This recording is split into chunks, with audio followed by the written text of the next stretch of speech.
F-U-L-O-U-S. Yeah, yeah. Hey guys, I'm Lisa Malone, and today we'll be reading If I Ran for President by Catherine Steer. What would you guys do if you guys ran for president? I think I'd declare every Friday Ice Cream Friday because I love some ice cream. All right, let's get to it, shall we? It would be great to run for president of the United States. If I ran for president, I'd hope the people of the United States would choose me for a very important job, the job of leading our country. And I'd hope to follow in the footsteps of past presidents, such as George Washington, our first president, Thomas Jefferson, Theodore Roosevelt, and Abraham Lincoln. I'd have to think carefully about my decision to run for president, though. I would want to know how my family felt about it, too. Then I'd ask myself, am I the best person for the job? Am I ready to work very, very, very, very, very hard for my country? Do lots of people believe in me, and will they help me run for office? If I could answer yes to all those questions, then I declare my candidacy. That means I'd announce I was interested in the job of the President of the United States. If I ran for president, I'd run a campaign to let the voters learn all about me. People who thought I would be a good president would donate money or time to help. I'd hire people to work on my campaign too. Campaigns can make a candidate famous, so my name or face would appear on signs, buttons, bumper stickers, and t-shirts. I'd even star in TV commercials. If I ran for president, I'd work with my political party that's a group of people who share the same beliefs about how the country should be governed. They support candidates who uphold their ideas. The two major parties are the Democratic Party, their symbol is a donkey, and the Republican Party, their symbol is an elephant. There are other parties too, called third parties, but people besides me who want to be president. The Republican and Democratic parties must choose whom they'll support in the election. In some states like Iowa, those parties each hold meetings called caucuses, where members pick their favorite candidate. In most states, party members hold an election called a primary. Caucuses and primaries show which candidates are popular with voters and who might have the best chance of being elected president. The first primary is held in New Hampshire, in the winter before the first presidential election. I'd be sure to visit there, but I'd have to bundle up. In the summer before election, the political parties announce their candidate for president. The major parties make this announcement at all meetings called conventions. Each state sends delegates to the convention. Delegates vote for the candidate who was most popular in their state.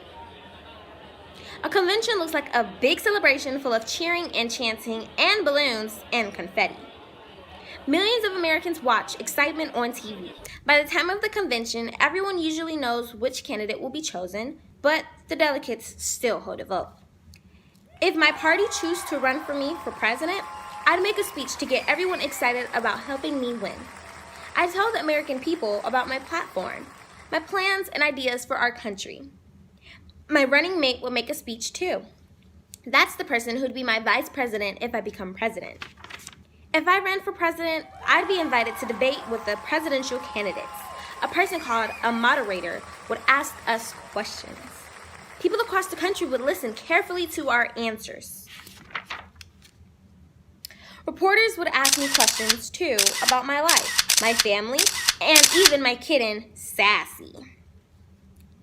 They'd print out old photographs of me in newspapers and magazines, like the snapshot of me in my superhero costume, or my baby picture when I still wore diapers. If I ran for president, I would travel the country to meet lots of people. If I had my own campaign bus or airplane to take me from place to place.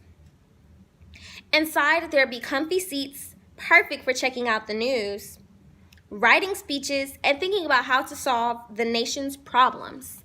I'd even take naps. I need extra rest. I'd work hard and be very, very busy. All in 1 week, I might share cereal with kindergartners in California, corn with the farmers in Kansas, and have dinner in Delaware where I'd order the blue plate special with apple pie and a large strawberry milkshake. After all that food, I might not feel too well. Still, I'd have to smile and talk to lots of people I meet. Presidential candidates make lots of speeches, shake hands, and cuddle babies. Finally, in November, Election Day would arrive. If I ran for president, I'd be nervous and excited. On Election Day, millions of viewers from across the country go to their polling places to cast their ballots. That's another way to say they vote. In our country, people vote in private. No one but you knows who you voted for. But I know I choose my favorite candidate, me. Once the voting is finished, officials count up the ballots. Then comes the announcement on television, radio, in the newspaper, and on the internet. People everywhere find out who will be the next president of the United States. I'd stay up late and keep my fingers crossed. If I ran for president and lost, the people who worked so hard on my campaign would be disappointed. I'd be disappointed too. Still, I'd be proud that I had taken part in a fair and free election. I'd make a telephone call to offer up best wishes and my support to the winner of our next president. But if I won, wow. And what would I do when I become president? That's another story. I hope you guys enjoyed If I Ran for President by Catherine Steer. Wow, that was so exciting. We learned so many new things. We learned what a Democrat is, a Republican is, and after everything we've learned, do you want to become president? I know I will, and I will change the world. Well, see you guys next time with Reading with Lay Simone. Bye, guys.